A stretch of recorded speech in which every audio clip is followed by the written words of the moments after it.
खालिद बिन वलीद इस्लाम की तारीख के सबसे बड़े जनरल, जिन्होंने इस्लाम को अरब से निकालकर रोमन और पर्शियन एम्पायर जैसी सुपर पावर्स को हराया।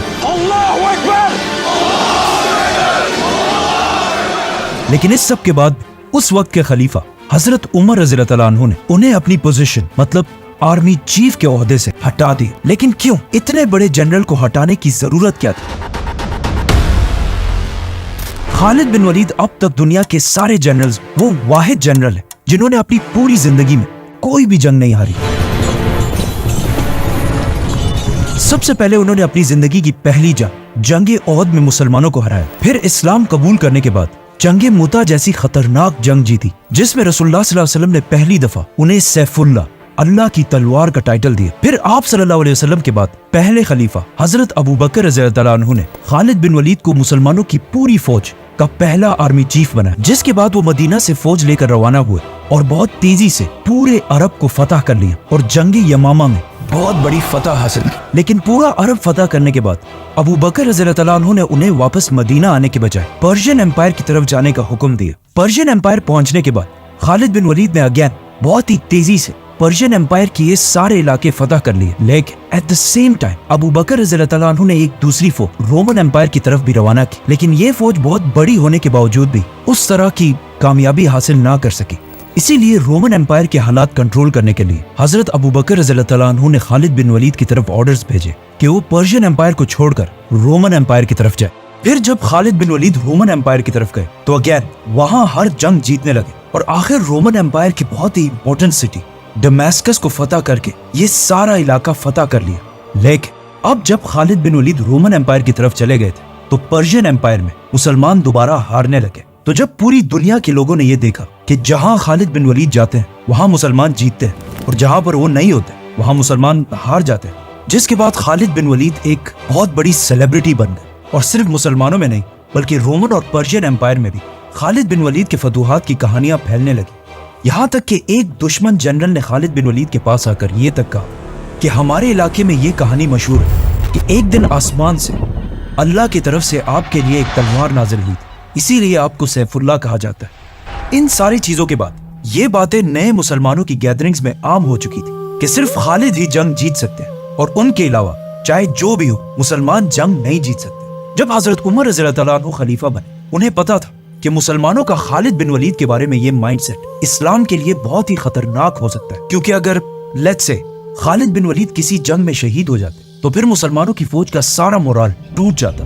तो आखिर हजरत उमर रज़ियल्लाहु अन्हु ने इन हालात को कंट्रोल करने के लिए खालिद बिन वलीद को उनकी पोजीशन आर्मी चीफ के ओहदे से हटाने का फैसला किया। बट वेट, हजरत उमर ने सिर्फ खालिद बिन वलीद को ही नहीं हटाया बल्कि मुसलमानों की स्टेट को हर एंगल से बदलना शुरू किया और मदीना में बैठकर हर इलाके की तरफ ऑर्डर्स भेजे। सबसे पहले उन्होंने फतह किए गए इलाकों में नए गवर्नर्स लगाए और उनको ये ऑर्डर्स दे दिए कि हर फैसले से पहले मदीना में खलीफा से पूछना लाजमी है। और ये अरब के लिए बहुत ही नई बात थी, क्योंकि इससे पहले हर कबीला अपने फैसले खुद ही किया करता था। लेकिन हजरत उमर कबायली सिस्टम के खिलाफ थे और एक सेंट्रलाइज्ड मदीना की ताकत चाहते थे। सूबों में गवर्नर्स लगाने के साथ साथ हजरत उमर ने उन्हें बताए बगैर कुछ जासूस भी बिठाए जो इन गवर्नर्स की अच्छी या बुरी हर खबर हजरत उमर तक पहुंचाते रहते थे। इसके अलावा हजरत उमर ने हर सूबे में जस्टिस इंसाफ का सिस्टम बनाया, जिसमें हर सूबे में इस्लामिक कानून के मुताबिक अदालतें कोर्ट्स बनाए गए और इन सारी अदालतों का हेडक्वार्टर सुप्रीम कोर्ट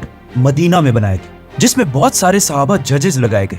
और इन सारे जजेस में एक सबसे रिस्पेक्टेड और बड़े जज थे हजरत अली रज़ियल्लाहु अन्हु। हजरत उमर रज़ियल्लाहु अन्हु ने हर सिटी में पहली बार एक पुलिस का सिस्टम भी बनाया और इन सिटीज के बाजारों में प्राइसेस को कंट्रोल में रखने के लिए भी एक डिपार्टमेंट बनाया और स्पेशली मदीना के बाजार को कंट्रोल करने के लिए एक औरत शिफा बिनते अब्दुल्ला को इसका लीडर बनाया। ये उस जमाने में बहुत ही अजीब बात थी कि हजरत उमर ने इतनी इंपॉर्टेंट पोस्ट पर एक औरत को कैसे बिठाया। लेकिन हजरत उमर सिर्फ मेरिट को देखकर ही फैसले किया करते थे। ये सब तो वो काम थे जो हजरत उमर रज़ियल्लाहु अन्हु ने सिविल एडमिनिस्ट्रेशन में किए थे। लेकिन इस सब के अलावा उन्होंने मुसलमानों की आर्मी को भी चेंज करना शुरू किया।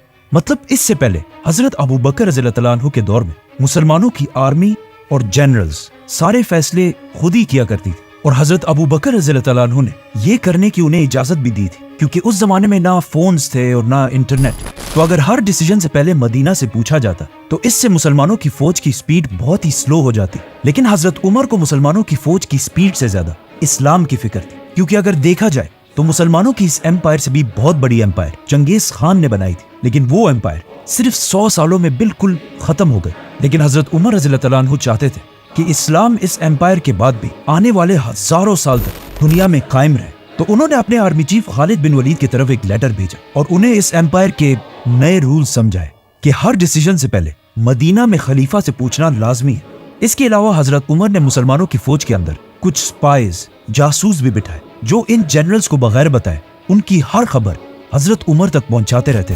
خالد بن ولید نے جب حضرت عمر رضی اللہ تعالیٰ عنہ کا لیٹر پڑھا کہ ہر ڈیسیجن سے پہلے مدینہ میں خلیفہ سے پوچھنا پڑے گا، تو انہوں نے یہ حکم ماننے سے انکار کر دیا. اس لیے نہیں کہ وہ اپنے آپ کو بہت بڑا سمجھتے تھے، بلکہ اس لیے کیونکہ ایسا کرنے سے مسلمانوں کی فوج کی سپیڈ بہت ہی سلو ہو جاتی، اور سلو سپیڈ کے ساتھ آگے بڑھنا خالد بن ولید کا سٹائل نہیں تھا.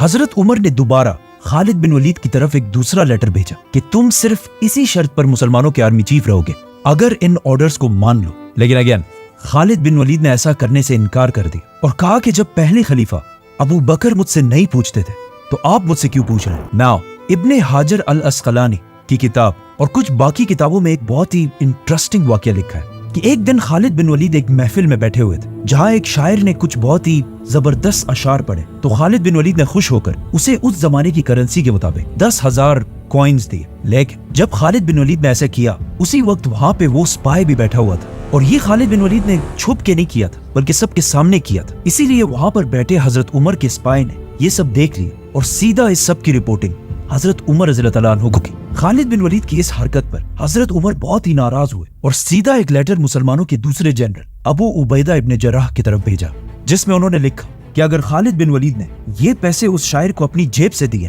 تو یہ اس نے فضول خرچی کی ہے، اور اگر یہ پیسے اس نے مسلمانوں کے بیت المال سے دیے تو یہ اس نے خیانت کی ہے.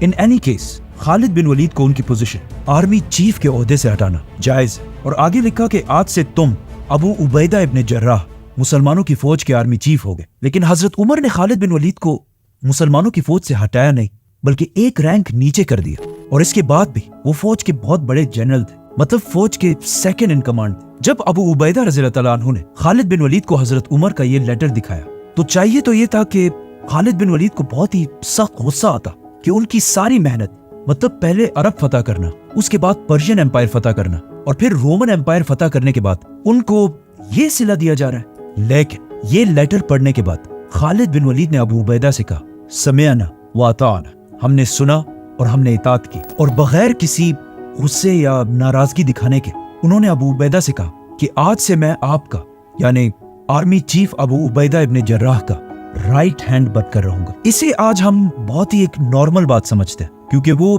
صحابی تھے، آف کورس انہوں نے ایسا ہی کرنا تھا. لیکن اگر ہم دنیا کے سارے بڑے جنرلز کی ہسٹری اٹھا کر دیکھیں تو ایسا تاریخ میں کبھی بھی نہیں ہوا. ہسٹری میں جب بھی کسی لیڈر نے اپنے اتنے طاقتور جنرل کو ہٹانے کی کوشش کی ہے تو اس جنرل نے ہمیشہ بغاوت کی ہے یا بغاوت کرنے کی کوشش کی ہے. فار ایگزامپل اس سے پہلے پرشین بادشاہ خسرو نے جب اپنے جنرل کو ہٹایا تو رستم نے اسی کے خلاف ہی بغاوت کر دی، اور رومن امپائر کے جنرل پومپی نے بھی بغاوت کی. اور ایون آج ماڈرن دور میں بھی جب پاکستان کے پرائم منسٹر نواز شریف نے اپنے پاورفل آرمی چیف مشرف کو ہٹانے کی کوشش کی تو مشرف نے الٹا اسے ہی ہٹا کر پورے ملک پر قبضہ کر لیا. ان سارے جنرلز کی خالد بن ولید کے سامنے کوئی اوقات نہیں تھی کیونکہ خالد بن ولید کو آج تک دنیا کے سب سے بڑے جنرلز میں سے ایک مانا جاتا ہے. لیکن جب حضرت عمر نے انہیں اپنی پوزیشن آرمی چیف کے عہدے سے ہٹایا تو انہوں نے بہت ہی پاورفل ہونے کے باوجود کچھ نہیں کیا اور اپنے لیڈر خلیفہ کے آرڈرز مان لیے. اس وقت مسلمان بہت ہی سخت سچویشن میں تھے، ایک طرف رومنز اور دوسری طرف پرشینز،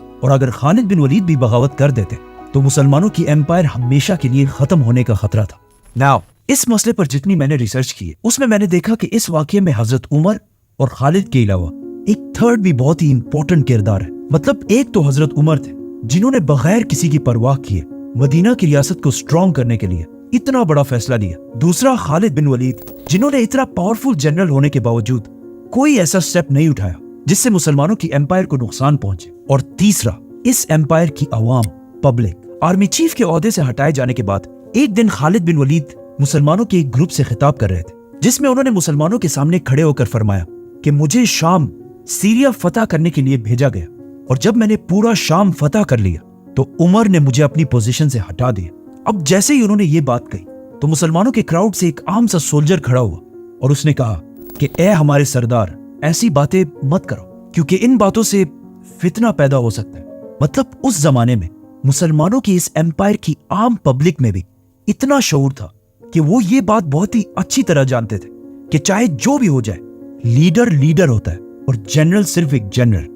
खालिद बिन वलीद को हटाने से सिर्फ उन्हें ही नहीं बल्कि पूरे इस्लामिक एम्पायर में एक कंफ्यूजन फैल गई कि आखिर क्यों हजरत उमर ने इतने सख्त टाइम पर खालिद बिन वलीद को हटा दिया, जिससे आहिस्ता आहिस्ता लोगों में बहुत सारी गलतफहमियां फैलने लगी और लोग अजीब अजीब बातें करने लगे। फॉर एग्जाम्पल, कुछ लोगों ने कहा कि हो सकता है खालिद बिन वलीद और हजरत उमर के दरमियान पुरानी कोई पर्सनल लड़ाई हो, इसीलिए हजरत उमर ने उसे हटा दिया। और कुछ और लोगों ने यह तक कहा कि हो सकता है खालिद बिन वलीद ने कोई करप्शन की हो। लेकिन अगेन, हजरत उमर का जासूसों का नेटवर्क, स्पाइज का नेटवर्क इतना स्ट्रांग था कि उन्हें अवाम के इस कंफ्यूजन का पहले ही पता चल गया। तो हजरत उमर ने मुसलमानों को मदीना के मस्जिद नबी में जमा होने का हुक्म दिया और फिर सबके सामने खड़े होकर उन्होंने क्लियरली बता दिया कि मैंने, उमर बिन खत्ताब ने, अपने आर्मी चीफ खालिद बिन वलीद को किसी पर्सनल दुश्मनी या करप्शन की वजह से नहीं हटाया, बल्कि सिर्फ इसलिए क्योंकि खालिद बिन वलीद की जबरदस्त फतूहात की वजह से लोग अल्लाह के बजाय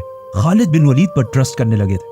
और मैं सारे मुसलमानों को यह दिखाना चाहता हूं कि किसी भी जंग में जीत सिर्फ और सिर्फ अल्लाह की तरफ से आती है, किसी इंसान की तरफ से नहीं। और फिर यही सारी बातें उन्होंने लेटर्स में भी लिखी और फिर इन लेटर्स को हर सूबे के गवर्नर्स तक पहुंचा दिया ताकि खालिद बिन वलीद के कैरेक्टर पर कोई मुसलमान भी उंगली ना उठा सके। और इस वाक़े के बाद उन्होंने खालिद बिन वलीद की बेवा बहन के साथ शादी भी की, जिससे क्लियरली ये पता चलता है कि हजरत उमर और खालिद बिन वलीद के दरमियान इस वाक़े के बाद कोई इश्यूज नहीं थे। लोगों ने हजरत उमर रज़ी अल्लाह तआला अन्हु की बात सुनकर मान तो ली, लेकिन अब हजरत उमर के सामने बहुत बड़ा चैलेंज था कि अब उन्हें नेक्स्ट हर जंग जीतना लाजमी था, क्योंकि अगर मुसलमान खालिद बिन वलीद के जाने के बाद जंगे हारने लग तो लोग हमेशा के लिए हजरत उमर के इस डिसीजन को गलत समझते। नाउ आप सल्लल्लाहु अलैहि वसल्लम की वफात के बाद अबू बकर रज़ी अल्लाह तआला अन्हु की खिलाफत में अरब के बहुत सारे कबीलों ने मदीना की रियासत से बगावत की, जिन्हें फिर खत्म तो कर दिया गया था, बट इन जंगों में बहुत सारे लोगों को गिरफ्तार करके कैदी बनाया गया था। लेकिन जब हजरत उमर रज़ी अल्लाह तआला अन्हु खलीफा बने तो उन्होंने इन सारे कैदियों को रिहा करने का हुक्म दिया और सबके लिए एक आम माफी का ऐलान कर दिया, जिससे पूरे अरब में उनकी पॉपुलैरिटी बहुत ही ज्यादा बढ़ गई और लोग हजरत उमर की इस रहमदिली से इतना खुश हुए कि उन्होंने आकर इस्लाम कबूल कर लिया और फिर अपनी मर्जी से मुसलमानों की फौज में शामिल हो गए। इन लोगों में एक शख्स तुलैहा भी था और ये वो शख्स था जिसने इससे पहले अबू बकर रज़ी अल्लाह तआला अन्हु के दौर में पैगंबर होने का झूठा दावा भी किया था। लेकिन जब वो हजरत उमर रज़ी अल्लाह तआला अन्हु के पास आए तो हजरत उमर ने उन्हें भी माफ कर दिया और वो भी मुसलमानों की फौज में शामिल हो गए। हजरत उमर के इन सख्त और जबरदस्त डिसीजंस के बाद अरब के लोग उनसे इतना खुश थे कि वो पुरानी सारी दुश्मनियां छोड़कर मुसलमानों के साथ शामिल हो गए। और पहली बार ऐसा भी हुआ कि क्रिश्चियंस ने भी आकर पर्शियन एम्पायर के खिलाफ मुसलमानों का साथ देने की कसम खाई। तो अब हजरत उमर ने मुसलमानों और क्रिश्चियंस को मिलाकर पर्शियन एम्पायर के खिलाफ एक नई आर्मी बनाई। इस फौज ने मुसन्ना की लीडरशिप पर्शियन एम्पायर की एक बहुत बड़ी फौज को हरा दिया और eight the same time Abu Ubaida इब्न जर्राह की लीडरशिप में भी मुसलमानों ने रोमन एम्पायर की एक फौज को हराकर बहुत बड़ी फतह हासिल की। और इस तरह पूरी दुनिया ने देखा कि मदीना की रियासत मुसलमान खालिद बिन वलीद के बगैर भी जंगे जीत सकते और हजरत उमर रज़ी अल्लाह तआला अन्हु का प्लान कामयाब हो गया। लेकिन अब मुसलमानों की तारीख की सबसे बड़ी जंग यरमुक और जंगे कादसिया बहुत ही करीब आ चुकी है।